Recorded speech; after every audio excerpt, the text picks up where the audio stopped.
Part 1. The starting beep beep. A cloud of dust erupted in the desert as the roadrunner blurred into view, skidding to a halt at a makeshift starting line. He let out a cheerful beep beep and tapped his foot impatiently. He wasn't running from anyone. He was inviting them to a race. Part 2. The willing but doomed. Participants hearing the challenge, a motley crew arrived. Wile E, Coyote, of course, with a new Acme jet-powered roller skate contraption. A confident tortoise with racing stripes painted on his shell.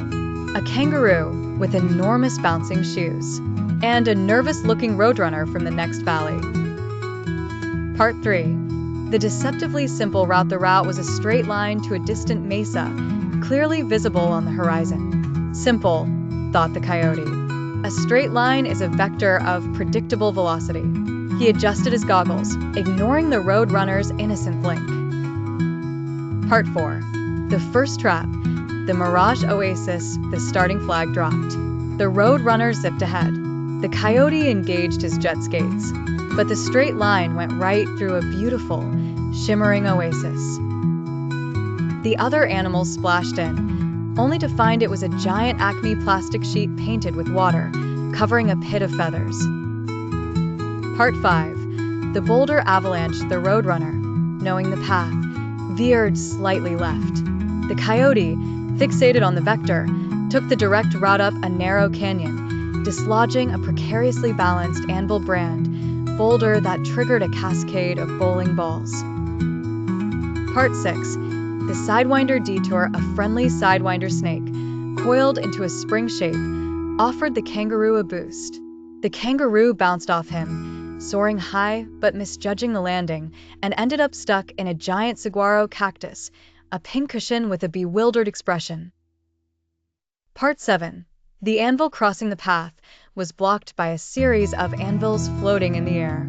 The roadrunner ran across them so fast they didn't have time to fall.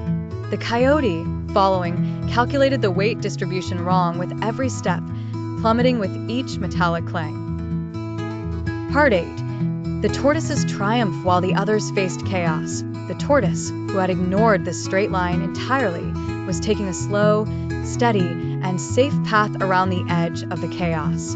He was, to everyone's surprise, making consistent progress. Part 9. The magnetized mesa. The coyote, now riding a unicycle rocket hybrid, shot toward the finish line. But the mesa was made of iron ore.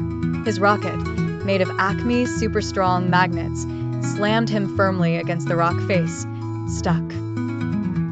Part 10. The geyser gambit. The other roadrunner, trying to be clever, hit a hidden geyser and was shot hundreds of feet into the air, landing softly but miles off course in a giant pile of tumbleweeds. Part 11. The finish line fake-out. The real roadrunner reached the mesa, but the finish line was a painted Acme trampoline.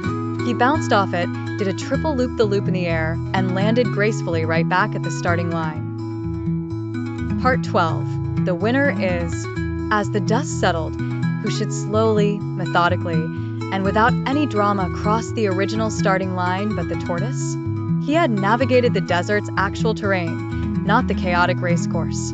He won. Part 13. The prize was a single, enormous seed. The roadrunner presented it to the tortoise with a respectful nod. The tortoise, unimpressed by speed, found it a very sensible and satisfying prize. Part 14. The coyote's epiphany. Wile E, Coyote, peeling himself off the magnetized mesa, had a rare moment of clarity. Perhaps the goal wasn't to beat the roadrunner with complex machines, but to understand the desert itself. This thought lasted for 3 seconds before he ordered a giant slingshot.